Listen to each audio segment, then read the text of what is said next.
Hashtag the Galactic Cartel mocked the human. Until he unclenched his fist, the Nexus station hung in the void between stars like a massive metal spider, its countless arms reaching out into the darkness. Within its chrome corridors, representatives from 100 different species conducted business that shaped the fate of entire worlds. The air recyclers hummed constantly, filtering the mixed atmosphere that allowed so many different life forms to breathe the same space. Marcus Chun walked through those corridors with measured steps, his human form drawing curious glances from the various aliens around him. His dark hair was neatly trimmed, his clothes simple but well-maintained.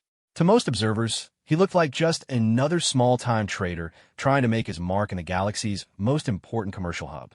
The truth was far more complex. Marcus had spent the last 3 years building his reputation carefully, trade by trade, deal by deal. He had learned the languages, studied the customs, and, most importantly, he had listened. In the cantinas and meeting rooms of Nexus Station, information flowed like water, and Marcus had become very good at catching what others let slip. Today, he was finally ready to make his move. The meeting room in Sector 7 was deliberately intimidating. The lighting was dim, casting long shadows across the polished table. Around that table sat the 5 most powerful beings in this part of the galaxy, each representing a different aspect of what the locals called the Galactic Cartel. At the head of the table lounged Zephyr Voss, a Kytheran whose blue-scaled skin seemed to shimmer in the artificial light. His species had controlled interstellar banking for over a millennium, and Zephyr personally oversaw credit flows that could make or break entire civilizations. His 4 arms gestured lazily as he spoke, each movement calculated to demonstrate his casual power. To his right sat Administrator Gex, a massive Thalorian whose rocky, mineral-based physiology made him appear like a living mountain. His people had monopolized raw material extraction across 12 sectors, strip mining worlds with ruthless efficiency. When Gex spoke, his voice sounded like grinding stone, and his words carried the weight of absolute control over the galaxy's industrial base. Across from them, Syndicate leader Nerix occupied her chair with predatory grace. The Vrathan were natural hunters, their elongated limbs and razor-sharp claws evolved for pursuit and capture. Nerix had transformed these biological advantages into control over transportation and logistics. Nothing moved between systems without her approval, and her fleets could blockade entire regions if properly motivated.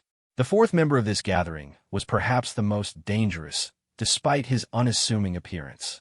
Dr. Yalen looked like an elderly human professor, but his true nature was far more sinister.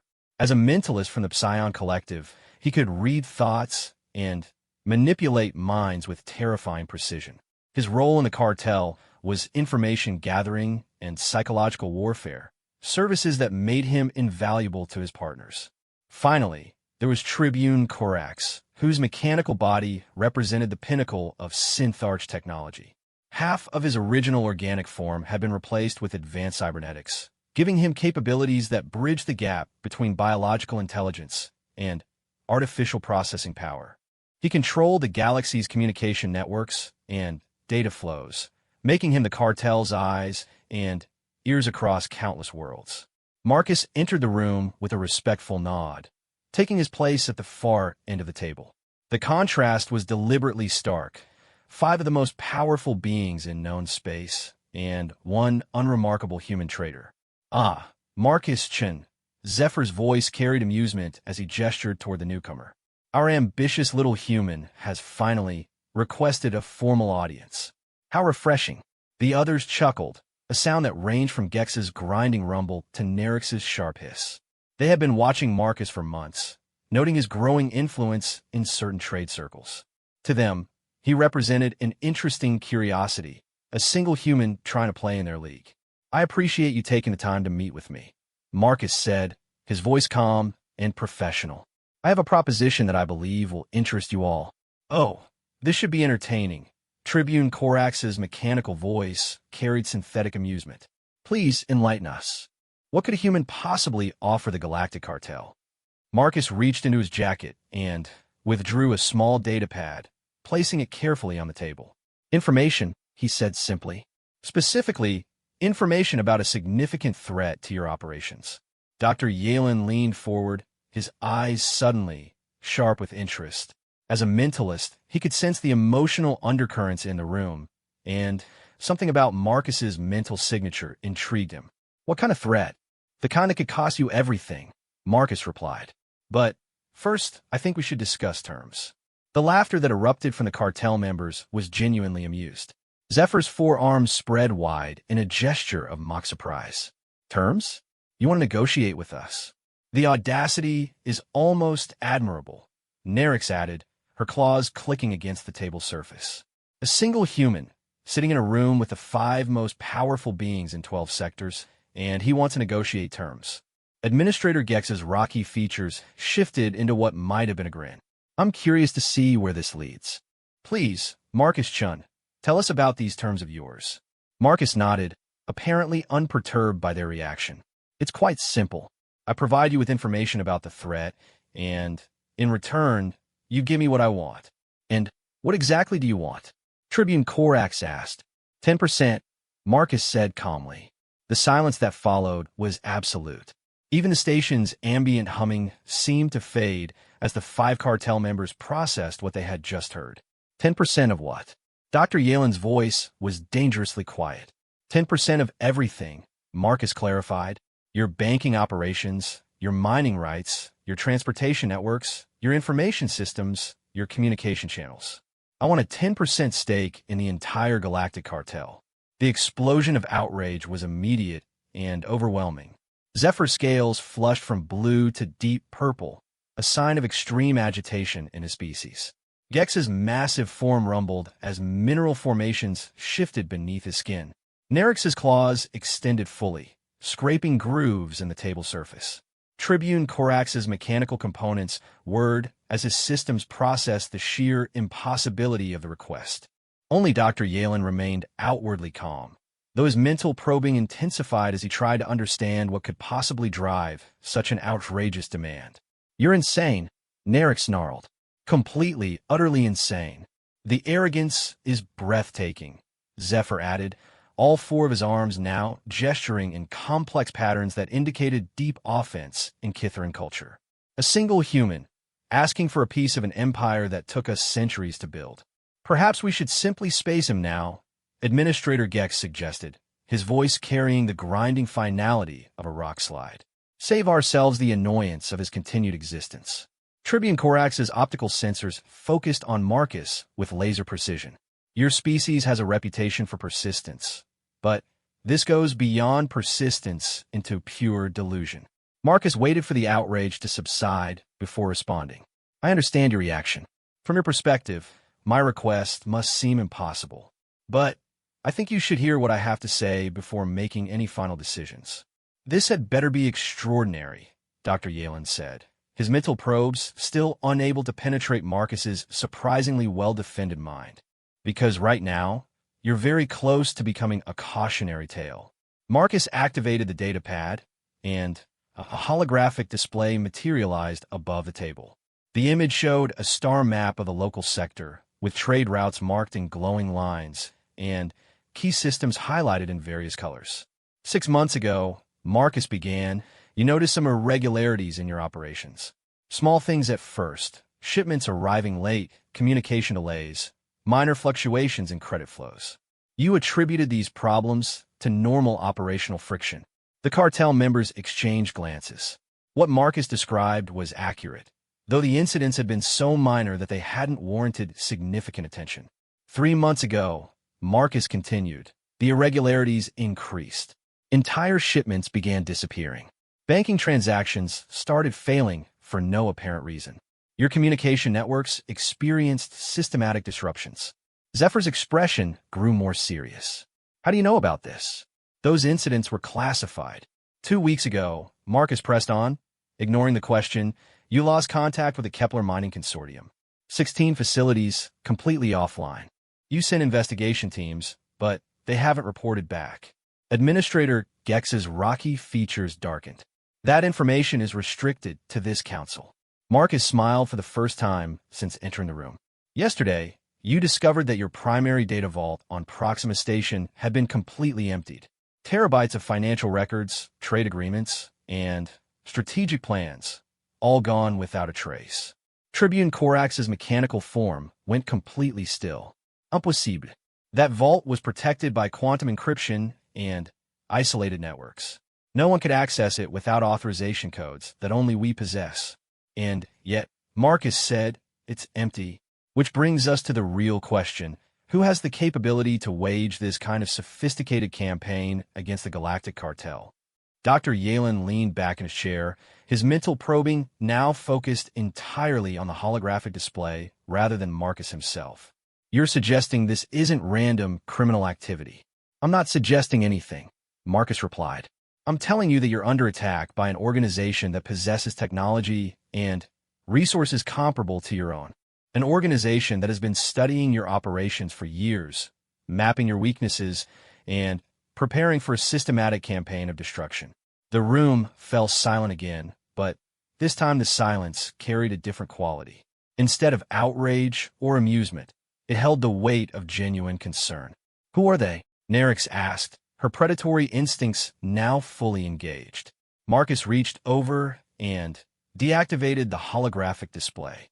That's what I'm offering to tell you, along with their location, their capabilities, their plans, and, most importantly, how to stop them.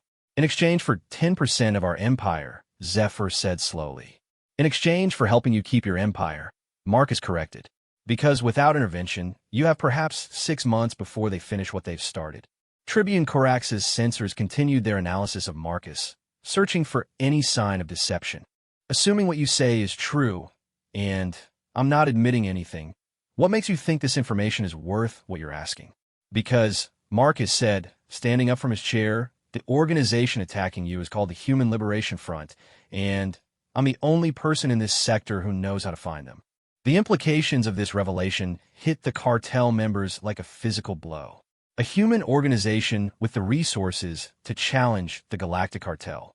A human sitting at their table, offering to help them against his own kind. A human who somehow knew more about their problems than they did themselves. You're claiming that humans are responsible for our losses? Dr. Yalen's voice carried a new edge of respect, mixed with suspicion. I'm not claiming anything, Marcus replied calmly. I'm stating facts. The Human Liberation Front has been planning this operation for over a decade. They've infiltrated your operations at every level, studying your methods, and identifying your vulnerabilities. What you've experienced so far is just the opening phase of a much larger campaign. Administrator Gex's massive form shifted uneasily. If this is true, why are you helping us instead of them?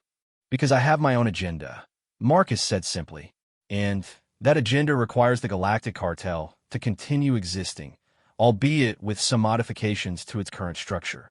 Nerix's claws extended again, but this time in a gesture of predatory appreciation rather than anger. You're using your own species' rebellion as leverage to gain power within our organization. I'm offering a mutually beneficial arrangement, Marcus corrected. You get the information you need to survive. I get compensation proportional to the value of that information. Zephyr's 4 arms moved in complex patterns as he processed the implications. Even if we were to consider such an arrangement, which I'm not saying we are, how could we trust someone who's willing to betray his own species? You can't, Marcus admitted freely. But you also can't afford not to, because whether you trust me or not, the Human Liberation Front is still out there, still executing their plan, and still preparing to destroy everything you've built. The cartel members looked at each other, their usual confidence shaken by the scope of what they were facing. They had built their empire on the assumption that no single species could challenge their combined power.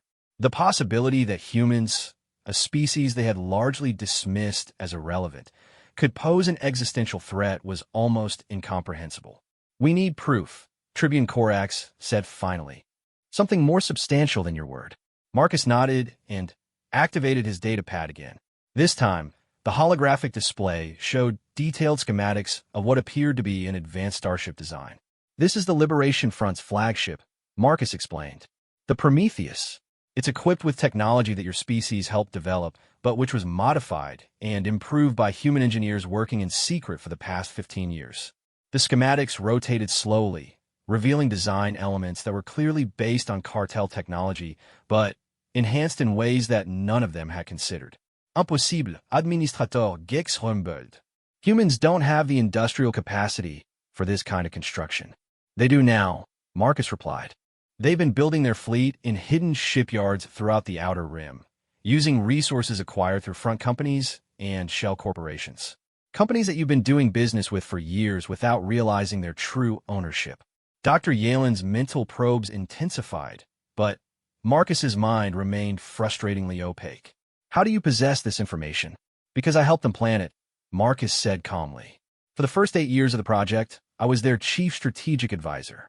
I know their capabilities, their tactics, and their ultimate objectives because I helped design them. The revelation sent another shock wave through the room. Not only was Marcus offering to betray his own species, but he was admitting to being one of the architects of their plan. Why? Nerix asked, her predator's instinct sensing layers of motivation that went beyond simple opportunism. Because their plan is flawed, Marcus replied. They believe that destroying the Galactic Cartel will somehow liberate humanity and other species from economic oppression. But what they fail to understand is that your empire exists because it serves a necessary function. Remove it, and something else will take its place, something that might be far worse.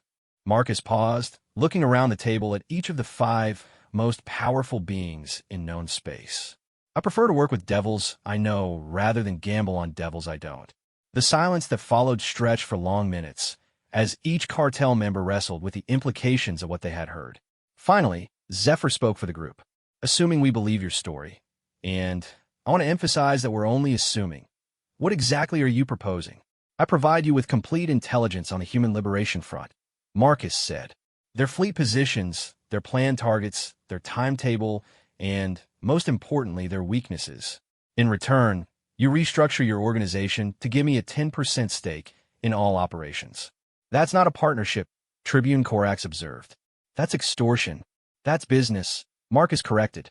The value of information is determined by how desperately someone needs it. Right now, you need what I'm offering more than I need what you're offering.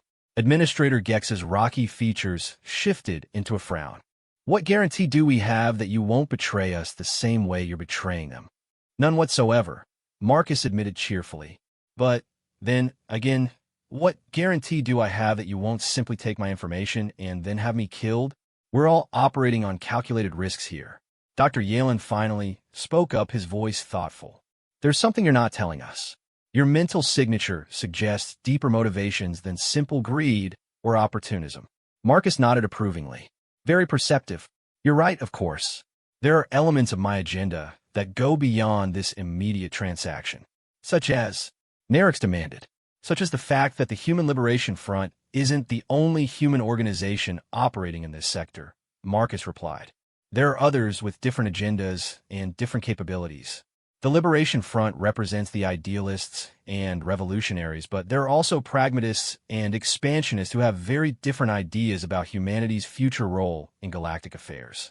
The implications were staggering. Not one human organization, but multiple groups with potentially conflicting objectives. The galaxy suddenly seemed far more dangerous and unpredictable than any of them had realized. How many? Zephyr asked quietly. At least 7 major factions, possibly more, Marcus replied, each with different strengths, different goals, and different levels of capability. The Liberation Front is just the most immediately threatening because they're the most willing to use direct violence. Tribune Corax's optical sensors focused intently on Marcus. And which faction do you represent? Marcus smiled again, and for the first time since entering the room, there was something genuinely dangerous in his expression. I represent myself, he said simply, but I think you'll find my agenda aligns more closely with your interests than any of the other options currently available. The meeting continued for another hour as details were discussed and preliminary arrangements were made. By the time Marcus left the room, the foundation for the most unusual partnership in galactic history had been laid. Outside in the corridor, Marcus paused for a moment to consider what he had just accomplished. The Galactic Cartel now knew they were under attack, though they didn't yet understand the full scope of what they were facing. More importantly, they had accepted the principle that working with him was preferable to facing their enemies alone. It was a good start, but only a start. The real work was just beginning. 3 days after the initial meeting, Marcus found himself aboard the Syndicate leader Nerix's flagship, the Predator's Edge. The Vrathan vessel was a masterpiece of hunting-focused engineering, its sleek hull designed for speed and stealth rather than brute firepower. Every surface seemed to flow into the next, creating an organic appearance that reflected its builder's predatory nature. Marcus walked through the ship's corridors with Nerix herself, observing the crew's efficient movements.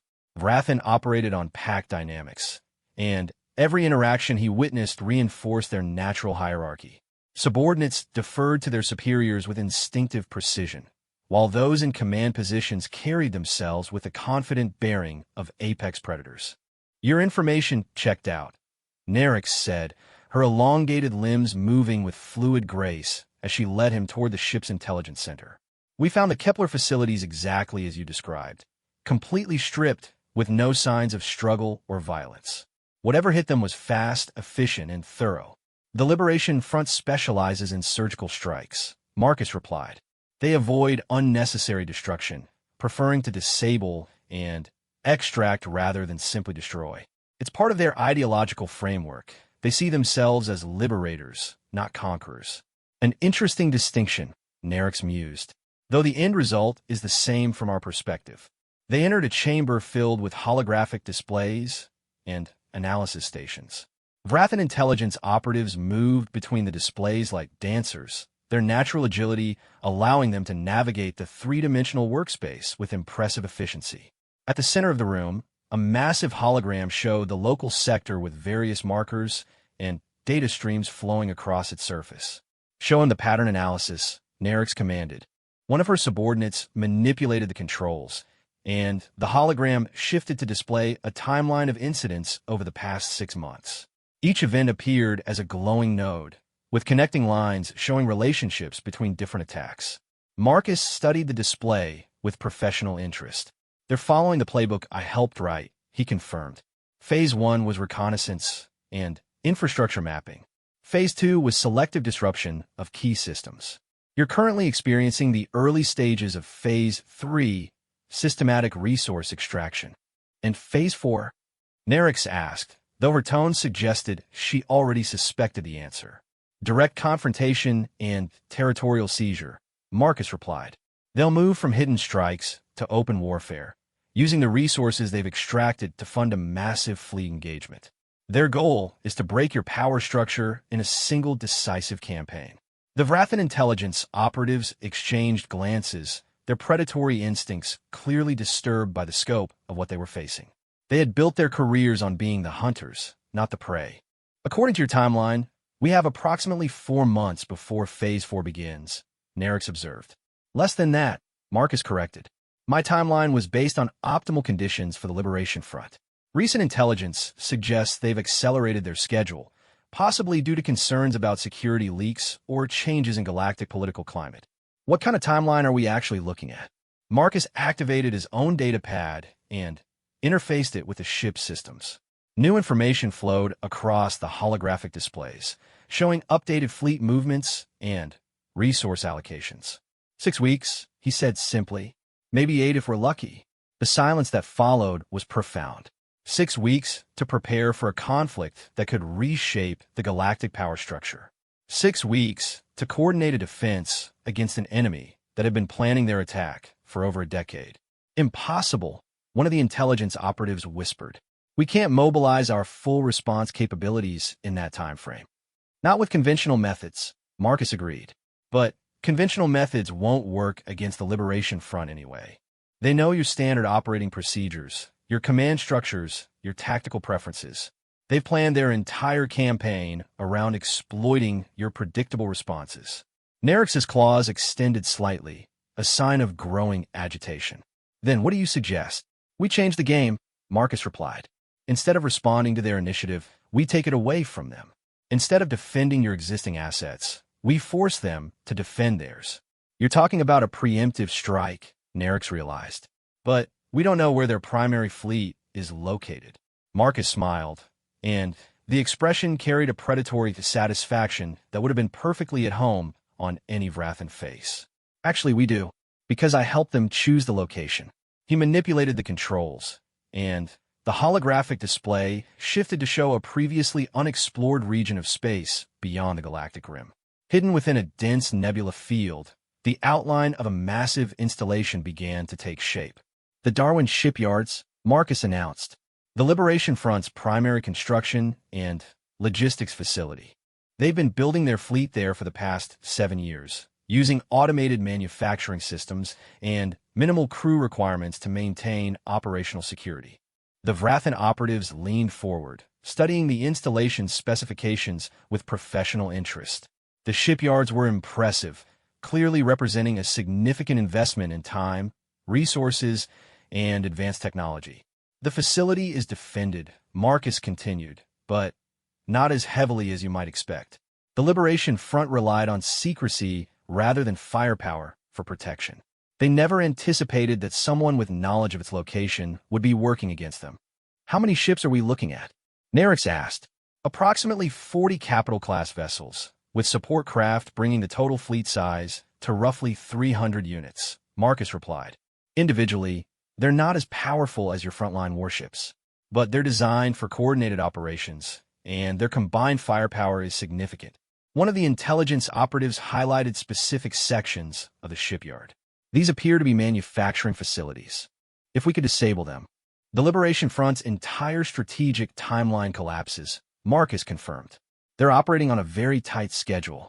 Delay their fleet deployment by even a few weeks, and their entire campaign becomes untenable.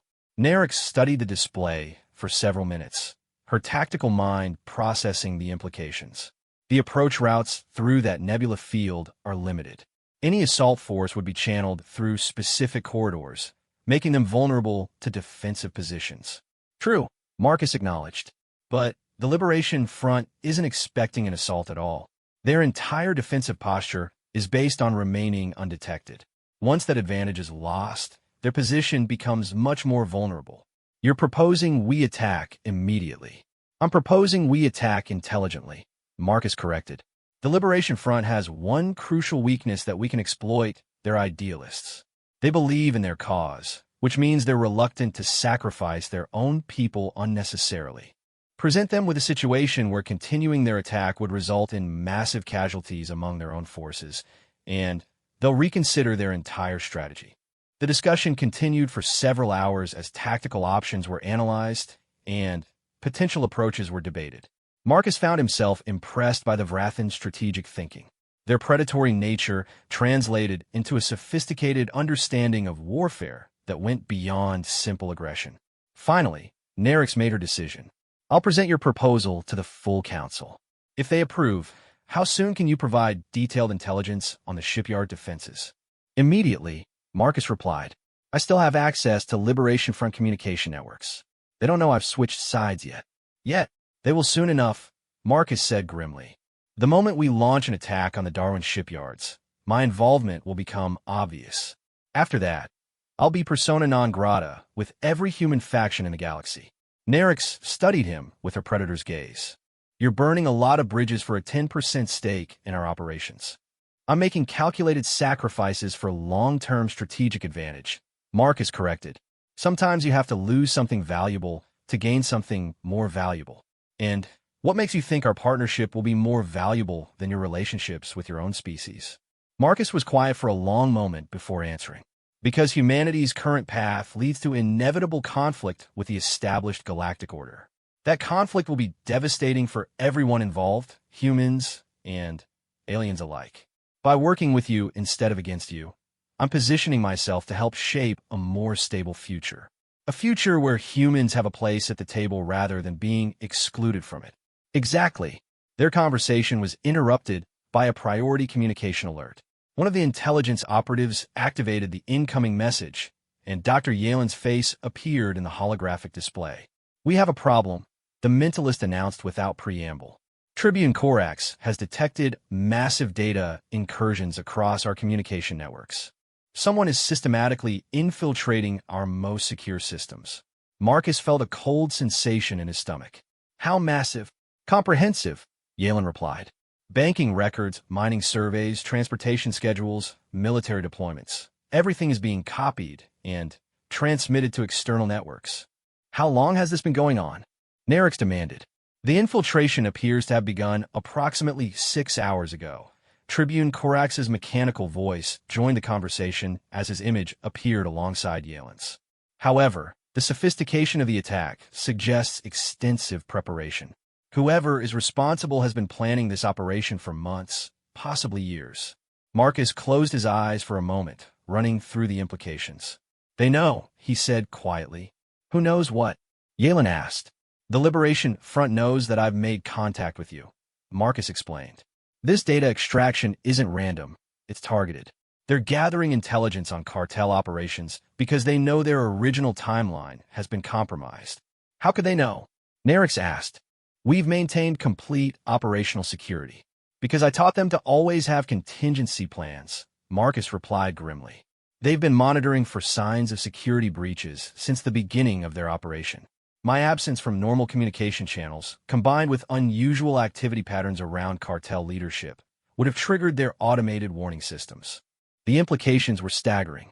Instead of having weeks to prepare a response, they now had hours before the Liberation Front completed their intelligence gathering and adjusted their strategy accordingly. Can we stop the data extraction? Nerix asked.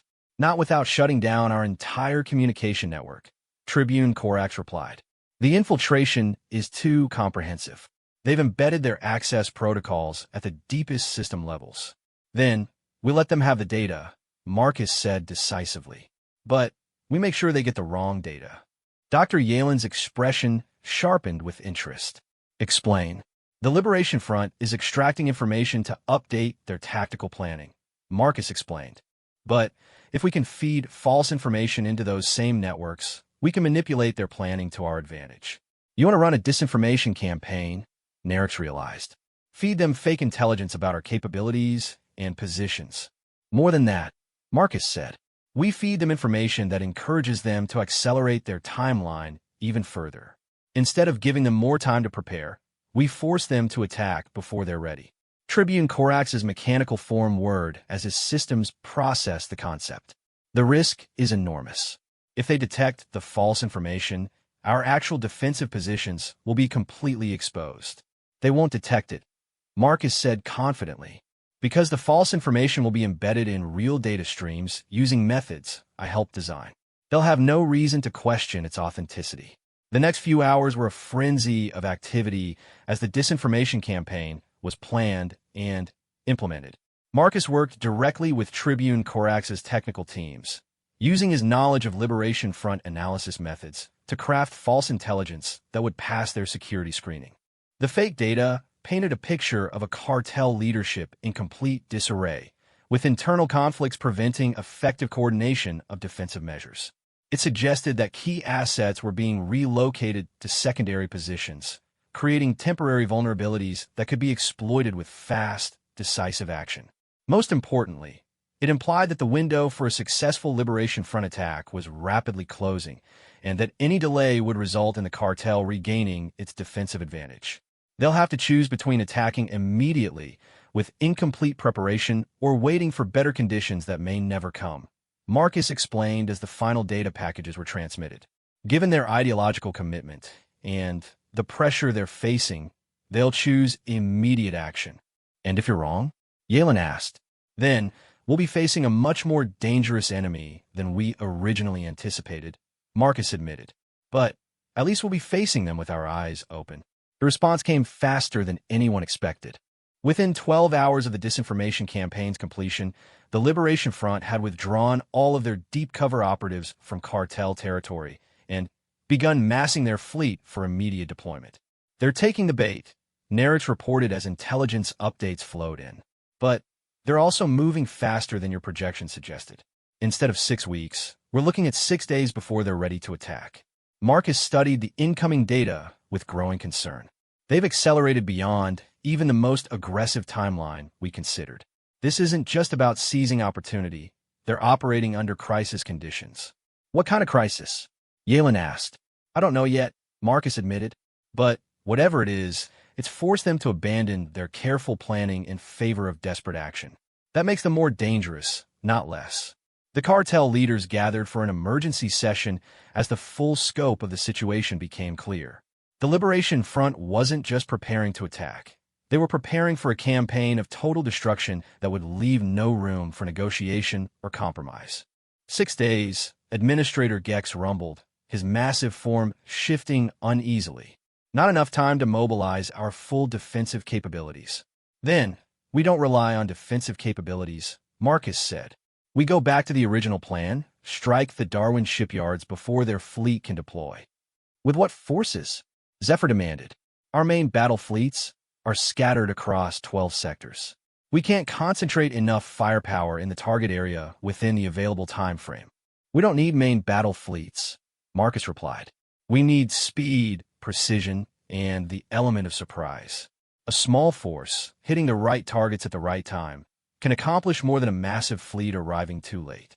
The debate continued through the night as plans were refined and resources were allocated. By dawn, the foundation for the most daring military operation in galactic history had been established. Marcus stood in the observation deck of the Predator's Edge, watching as ships from across the cartel's empire began arriving at the designated coordinates. It wasn't the massive armada that conventional wisdom would have demanded, but it was something potentially more effective, a carefully chosen strike force designed for a specific mission against a specific target.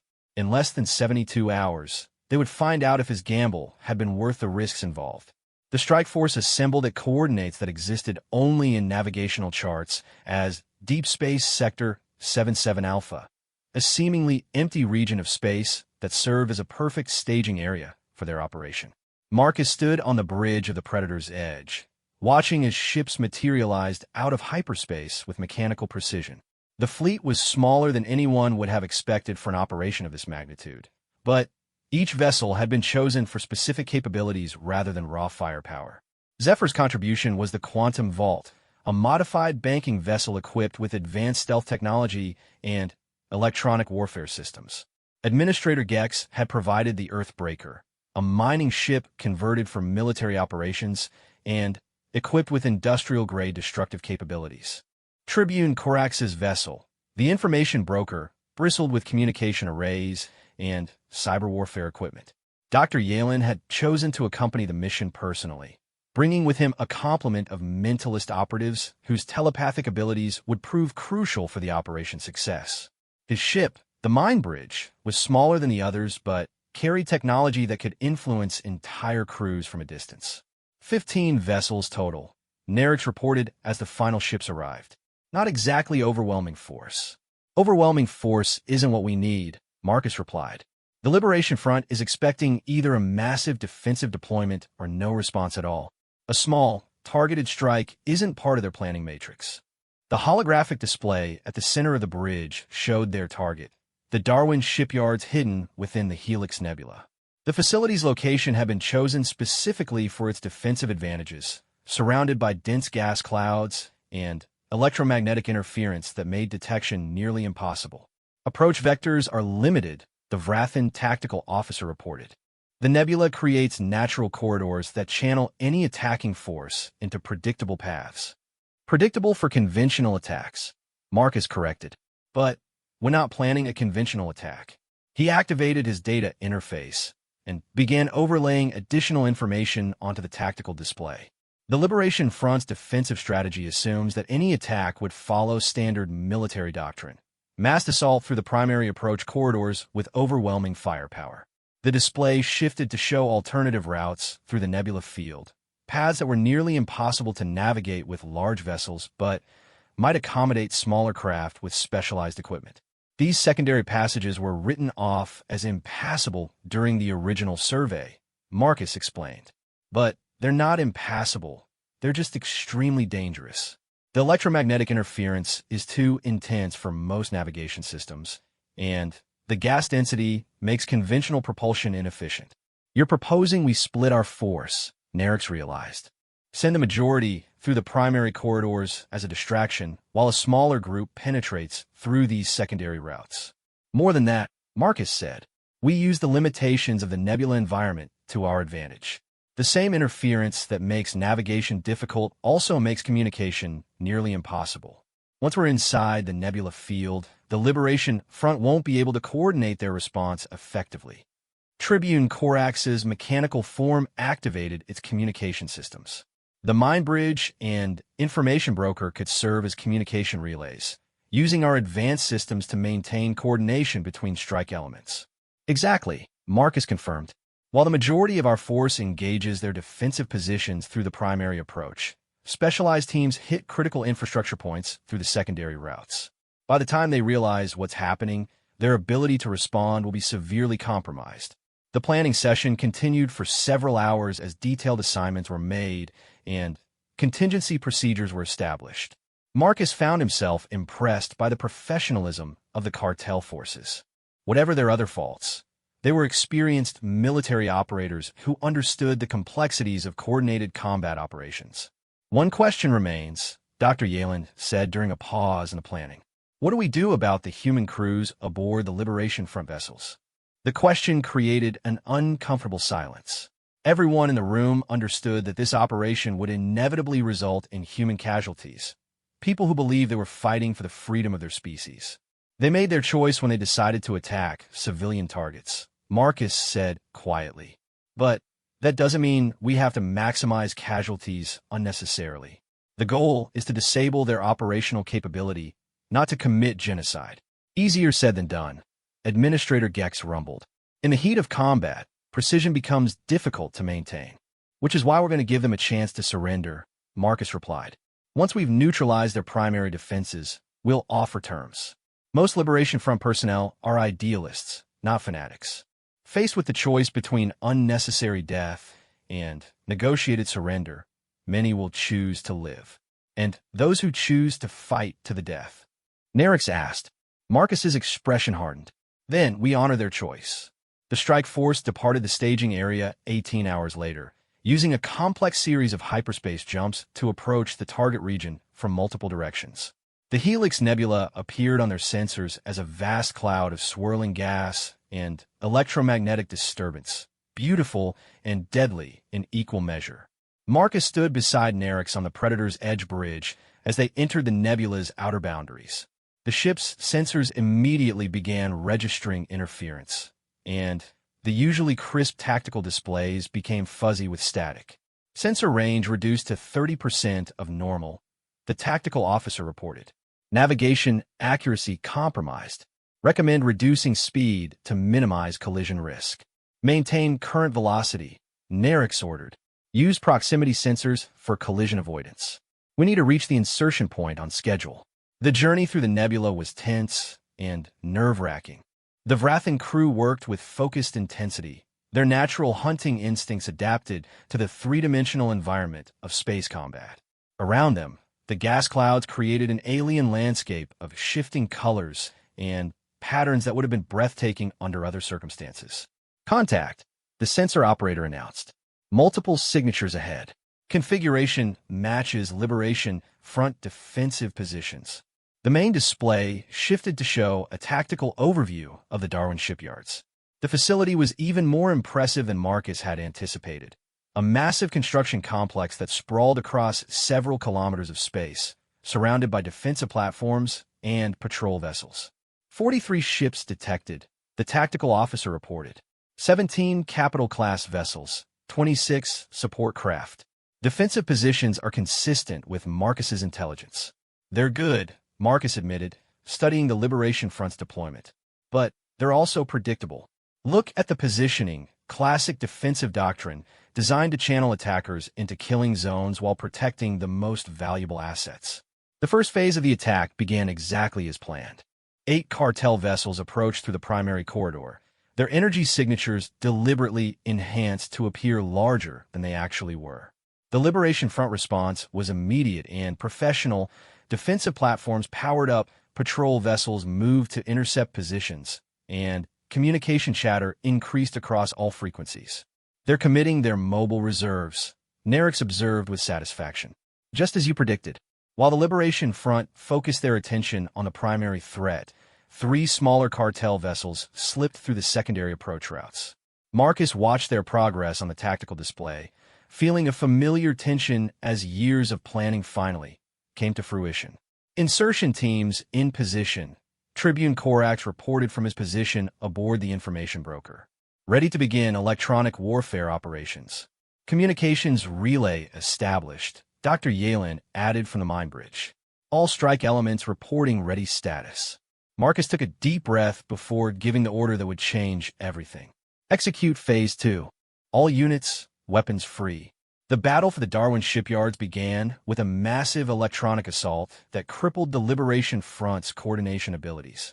Tribune Corax's cyber warfare systems penetrated their communication networks, creating confusion and false orders that disrupted their defensive response. At the same time, Dr. Yalen's mentalist operatives began their psychological attack, using their telepathic abilities to influence key personnel aboard Liberation Front vessels. The combination of electronic and mental warfare created chaos within the human ranks, turning their own coordination systems against them. Primary defensive line is collapsing, the tactical officer reported. Enemy vessels are falling back toward the shipyard complex. Maintain pressure, Nerix ordered. Don't let them regroup. The cartel vessels pressed their attack with ruthless efficiency. The Quantum Vault used its stealth capabilities to appear in unexpected positions, delivering devastating surprise attacks against isolated Liberation Front ships. The Earthbreaker deployed its mining equipment as weapons, using industrial-grade cutting beams to slice through enemy hulls with terrifying effectiveness. But the Liberation Front wasn't defenseless. As their initial shock wore off, they began adapting to the cartel tactics. Human ingenuity and desperate determination combined to create innovative responses that surprised even Marcus. They're using the shipyard itself as a weapon, he realized as he watched Liberation Front ships disappear into the construction bays. They're turning the manufacturing equipment into defensive systems. The massive construction cranes and assembly platforms that have been building the Liberation Front fleet were now being used to grab and crush attacking vessels. Automated systems designed for precise spacecraft assembly were reprogrammed for combat, creating a maze of dangerous obstacles that the cartel forces had to navigate. Clever, Nerix admitted grudgingly. They're using their industrial infrastructure to multiply their defensive capabilities. The battle continued for 3 hours as both sides adapted and counter-adapted to each other's tactics. The Liberation Front's improvised defenses proved remarkably effective, while the cartel's superior firepower and coordination gradually wore down their resistance. Finally, Marcus made the decision that he had been dreading since the operation began. All units, prepare for final assault. Target the shipyard's primary reactor complex. Authorization code Marcus 77 Alpha. The authorization code was his personal identifier within the Liberation Front command structure, a code that would be recognized by their automated systems and allow the cartel forces to penetrate the facility's final defensive barriers. Using that code meant revealing his betrayal to everyone aboard the Liberation Front ships. It meant acknowledging that he had chosen the Galactic Cartel over his own species. It meant accepting responsibility for everything that followed. Authorization confirmed, Tribune Corax reported grimly. Primary barriers are dropping. The final phase of the battle was swift and decisive. With their automated defenses compromised by Marcus's access codes, the Liberation Front had no choice but to rely on manual systems and individual ship combat. Against the coordinated assault of the cartel strike force, they simply didn't have enough firepower to continue effective resistance. Liberation Front vessels are requesting communication, the tactical officer announced. Put them through, Marcus said. The main display shifted to show the bridge of the Liberation Front flagship Prometheus. The man standing at its center was someone Marcus knew well, Commander Sarah Chun, his own sister, and the operational leader of the Liberation Front fleet. Hello, Marcus, Sarah said, her voice carrying a mixture of anger and profound disappointment. I should have known. Sarah. Marcus felt the weight of her gaze like a physical blow. You still have a chance to surrender. Your people don't have to die for this. You're really going to lecture me about unnecessary death? Sarah's laugh was bitter. You just destroyed everything we worked for, Marcus. 15 years of planning, thousands of people's hopes and dreams, all sacrificed for what? A piece of the cartel's profits. I sacrificed it to prevent a war that would have killed millions, Marcus replied. Your plan was flawed, Sarah.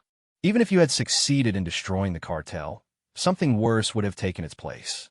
So you decided to join them instead. Sarah's expression hardened. I used to admire your pragmatism, brother. But this isn't pragmatism, it's cowardice. The words hit Marcus harder than any weapon could have. But he forced himself to continue. Surrender, Sarah. Save your people.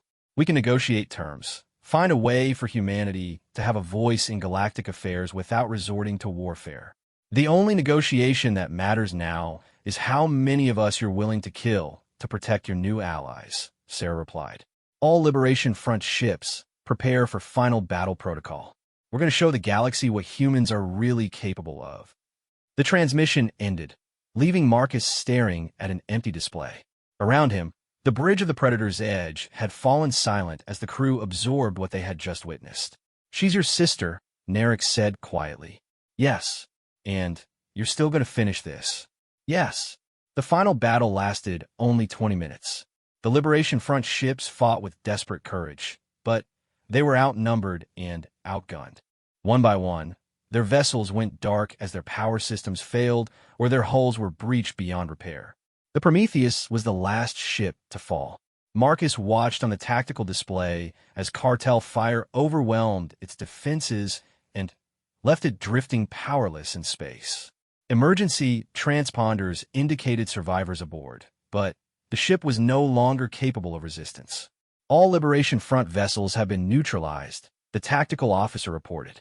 The Darwin shipyards are secure. Marcus closed his eyes for a moment, feeling the weight of what they had accomplished. The immediate threat to the Galactic Cartel had been eliminated, but the cost had been enormous. Hundreds of humans were dead or wounded, and the survivors would carry the knowledge that one of their own had been responsible for their defeat. Begin search and rescue operations, he ordered. Priority to survivors, regardless of their previous affiliation. Including your sister? Narek asked. Especially my sister, Marcus replied. She's going to have some difficult choices to make about her future.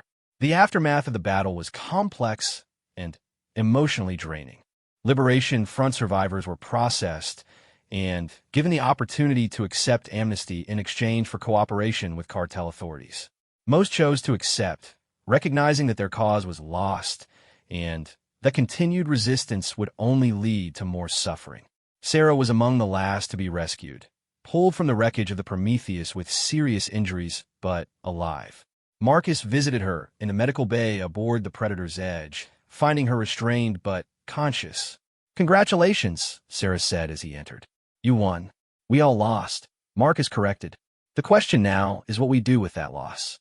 What happens to my people? They'll be given choices, Marcus explained. Those who want to return to their home systems can do so with safe passage. Those who want to work within the existing galactic structure will be given opportunities to do so. Those who insist on continued resistance will be dealt with accordingly. Sarah studied his face for long moments before speaking again. You really believe this was the right choice? I believe it was the only choice that didn't end with humanity being wiped out, Marcus replied. The Liberation Front's plan would have triggered a massive retaliation. Instead of liberation, you would have achieved extinction. And now humanity has a voice in galactic affairs. Not the voice you wanted, perhaps, but a voice nonetheless. It's a starting point, Sarah. What we build from here depends on the choices we make going forward. The conversation continued for an hour as brother and sister wrestled with the implications of what had transpired. When Marcus finally left the medical bay, he carried with him the knowledge that some bridges, once burned, could never be rebuilt. But he also carried the satisfaction of knowing that humanity now had a future in the galaxy, a future that included both challenges and opportunities that would have been impossible under the Liberation Front's original plan.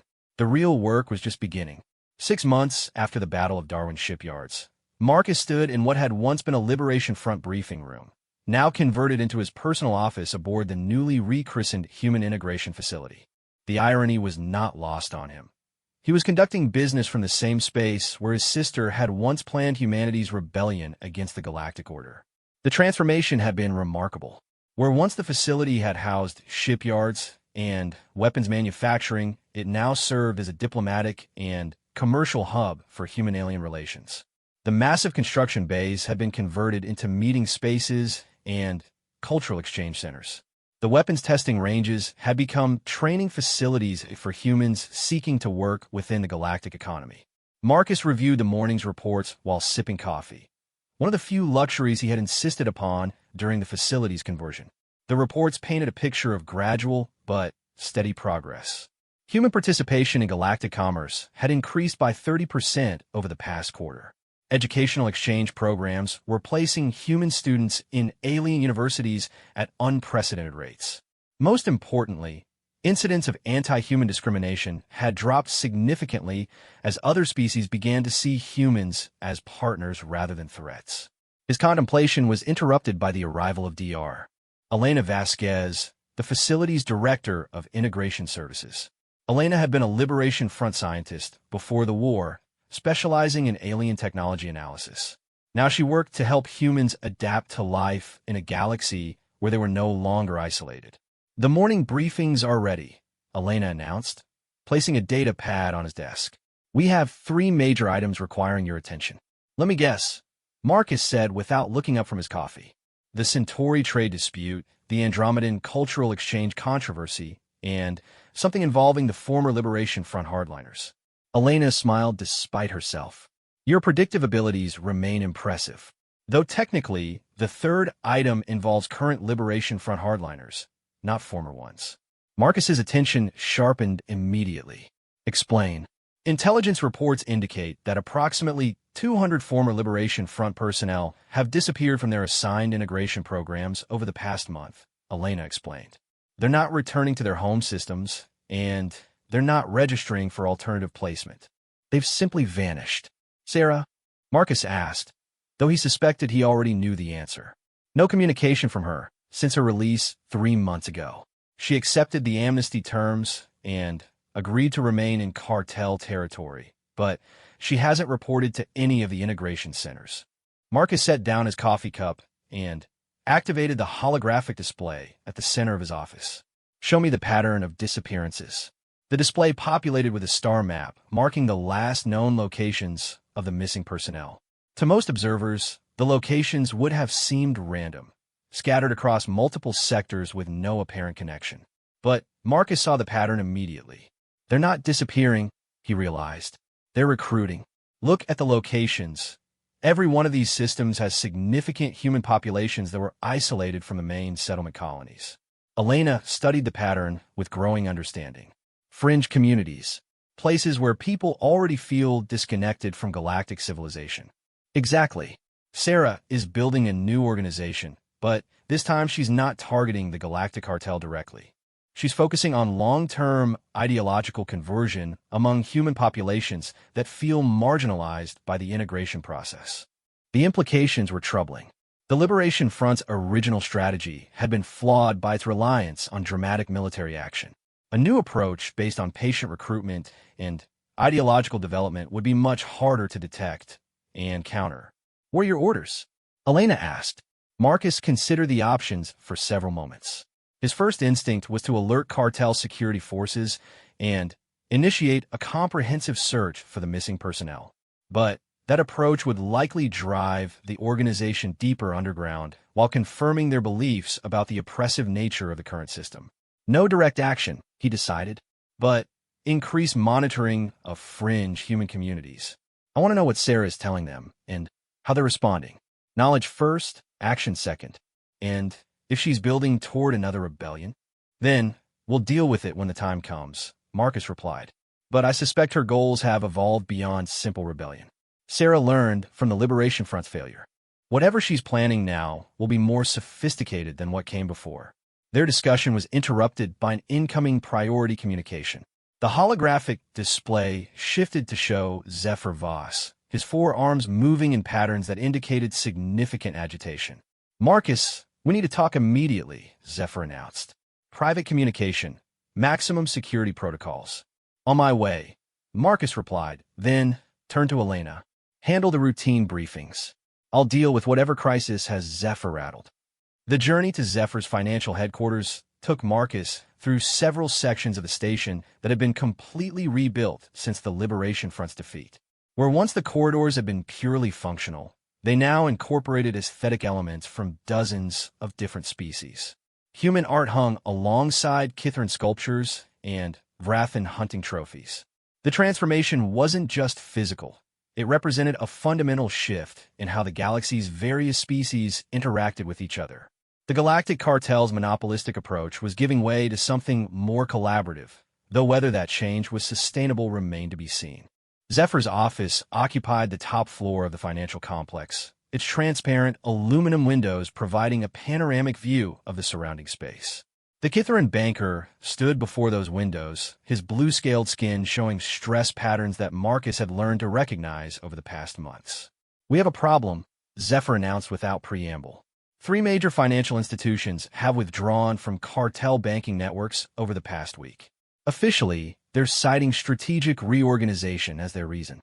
Unofficially, they're terrified of humanity's growing influence within our organization, Zephyr replied. "Your integration programs have been too successful, Marcus. Other species are beginning to see humans as a rising power rather than a controlled variable." Marcus settled into one of the office's adaptive chairs, his mind already working through the implications. "Which institutions are we talking about?" The Andromedans were first. Their entire banking consortium pulled out 4 days ago. The Centauri trading houses followed 2 days later. Yesterday, the Tau Ceti Manufacturing Alliance announced they were exploring alternative financial arrangements. That represents approximately 15% of the cartel's total economic activity, Marcus calculated. Significant, but not crippling. "It's not the immediate economic impact I'm worried about," Zephyr said, his 4 arms moving in complex stress patterns. "It's what this withdrawal represents. Other species are beginning to organize against human integration. They see your people as a threat to the existing balance of power." The irony was profound. The Liberation Front had failed to destroy the Galactic Cartel through direct military action, but Marcus's success in integrating humanity into galactic civilization was inadvertently accomplishing the same goal through economic and political pressure. "Show me the analysis," Marcus requested. Zephyr activated his own holographic display, and detailed economic projections filled the air between them. The data painted a picture of gradual but accelerating fragmentation as various species chose to work around the cartel rather than through it. "The pattern is clear," Zephyr explained.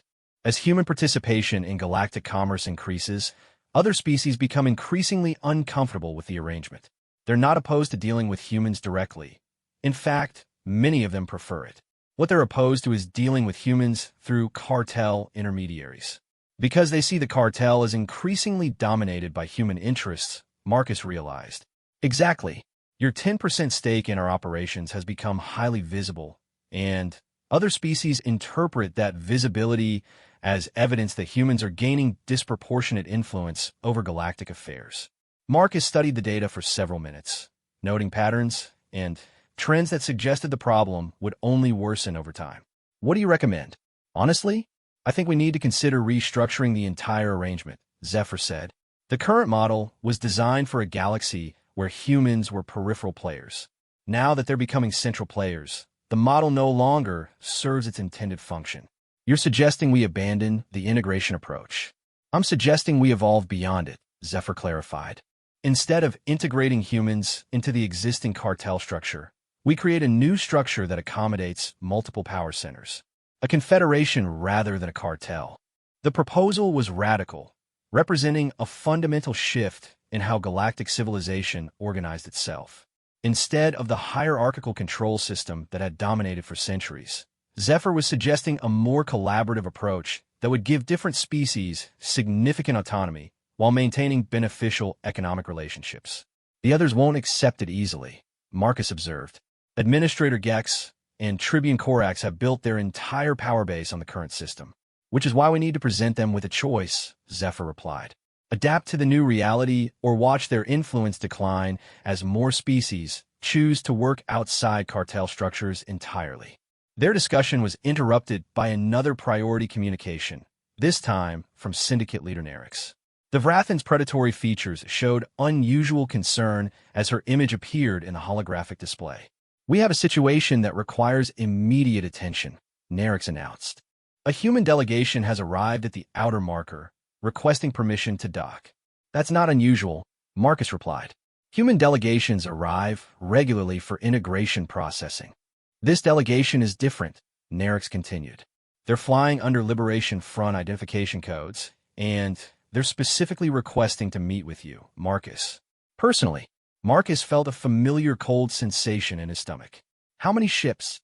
3 vessels. Total crew complement of approximately 50 personnel.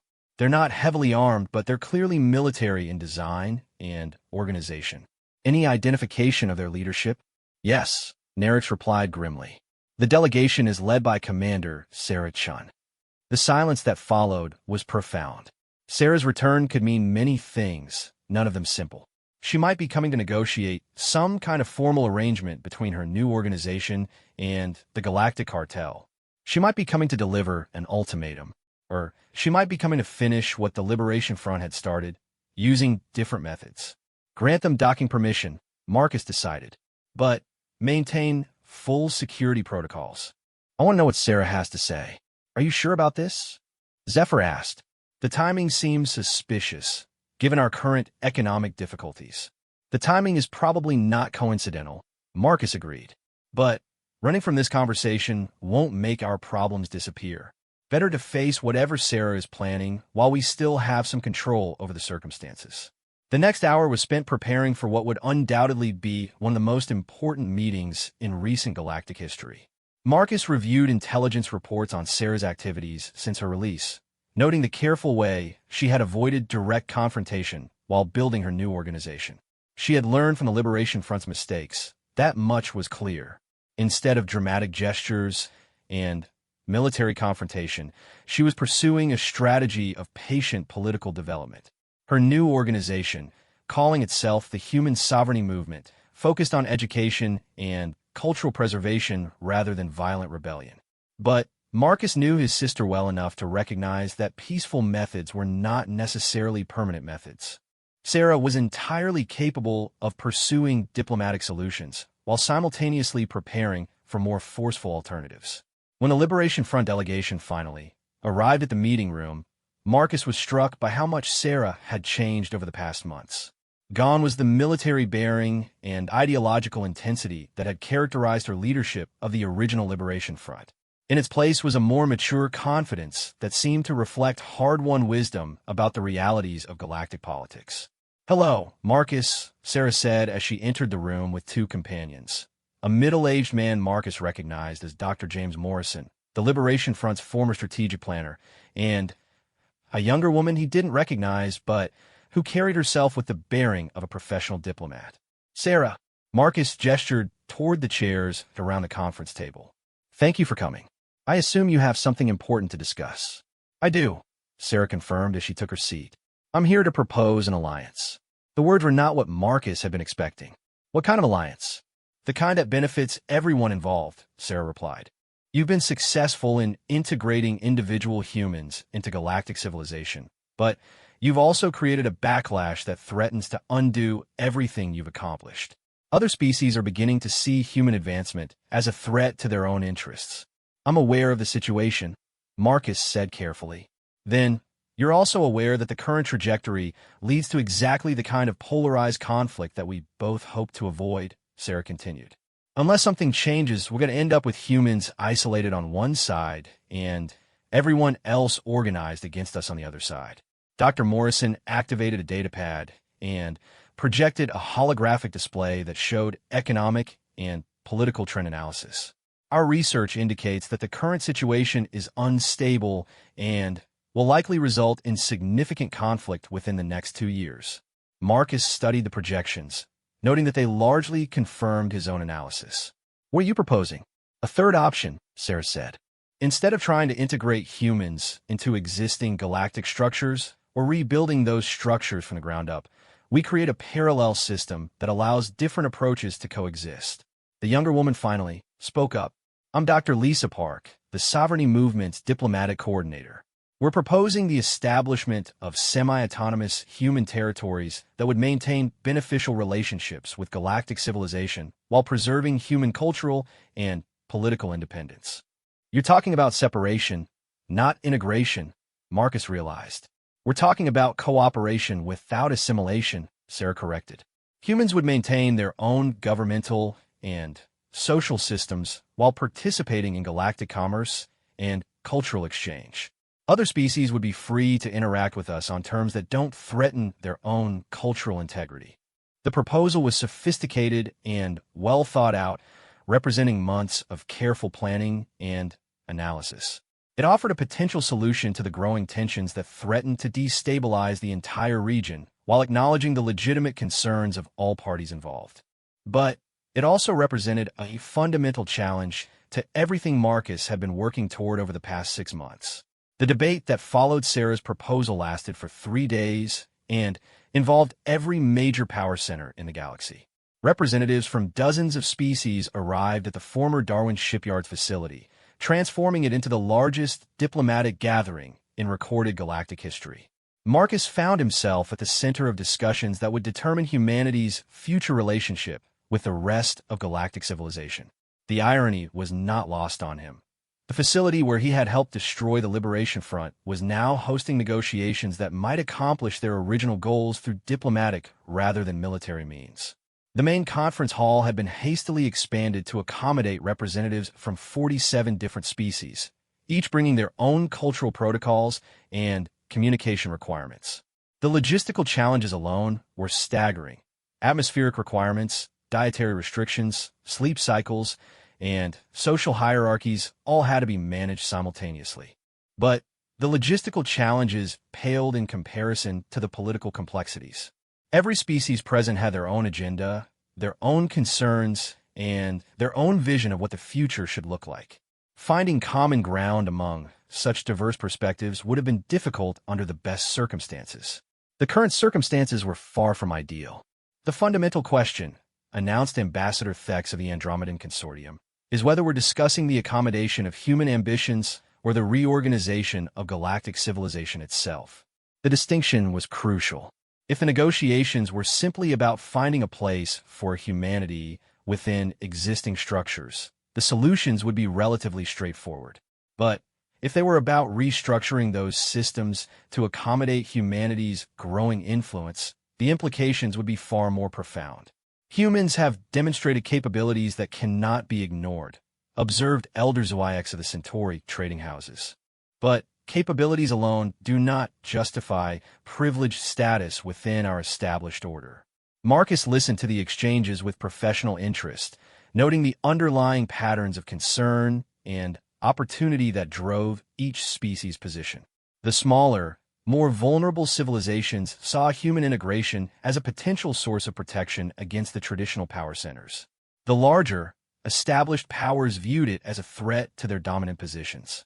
Sarah, representing the human sovereignty movement, had proven to be an unexpectedly skilled diplomatic negotiator. Her years of military leadership had given her a deep understanding of strategic thinking, and she applied those skills effectively in the political arena. "We're not asking for privileged status," Sarah explained during one particularly heated exchange. "We're asking for the recognition that different species have different needs and different approaches to civilization. What works for the Kithrans may not work for humans, and vice versa. But separation leads to competition," argued General Corvin of the Thalorian Defense Force. "If humans develop independently, they become potential rivals rather than partners.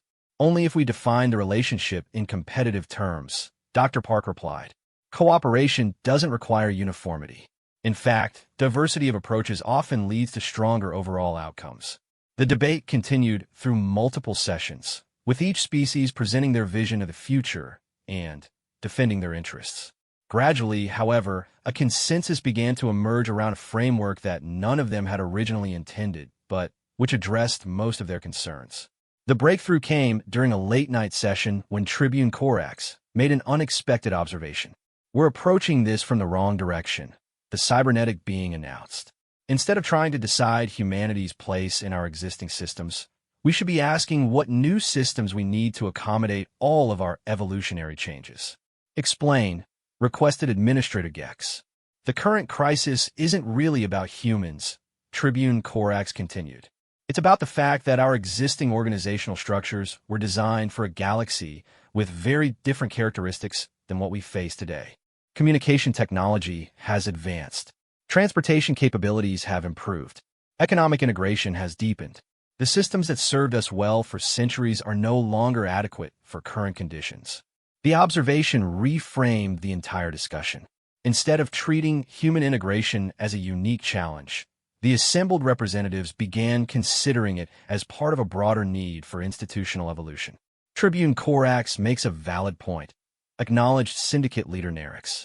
My own transportation networks have become increasingly inadequate for the volume and complexity of current commercial activity. The hub-and-spoke model that worked when communication was slow and expensive becomes inefficient when real-time coordination is possible. The same applies to our banking systems, added Zephyrvos. Financial instruments that made sense when transactions took weeks to process become unnecessarily complex when processing can be accomplished in minutes. Dr. Yalen, who had remained largely silent during the previous sessions, finally offered his perspective. From a psychological standpoint, the current situation creates stress and uncertainty for all species involved. Humans feel isolated and threatened by systems they don't control. Other species feel threatened by changes they don't understand. Neither reaction is rational, but both are predictable given the circumstances. So what do you recommend? Sarah asked.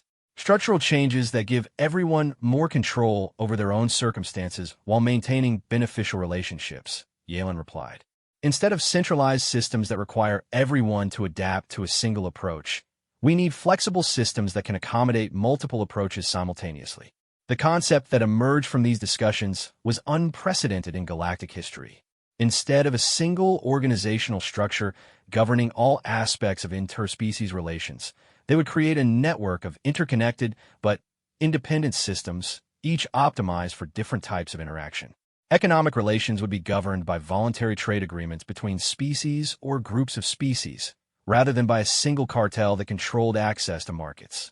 Political relations would be managed through a confederation structure that preserved individual sovereignty while facilitating cooperation on issues of mutual interest.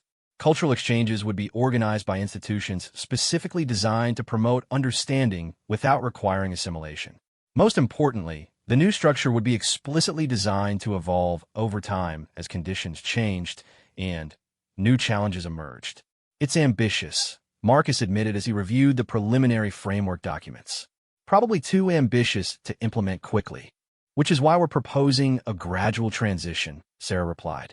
The existing cartel structures would continue to operate while the new systems are developed and tested. Over time, functions will be transferred to the new framework as they prove their effectiveness. The transition plan that emerged from the negotiations was complex and would require careful coordination over several years. But it offered something that none of the previous approaches had provided, a path forward that addressed everyone's concerns while building on everyone's strengths. The formal signing ceremony took place 6 weeks after the initial proposal, with representatives from all major galactic civilizations participating in the historic moment. Marcus stood beside Sarah as they affixed their signatures to the documents that would reshape the galaxy's future. Do you think it will work? Sarah asked quietly as the ceremony concluded. I think it has a better chance than anything else we've tried, Marcus replied. But success will depend on how well we implement it, not on how well we've planned it. The months that followed were a whirlwind.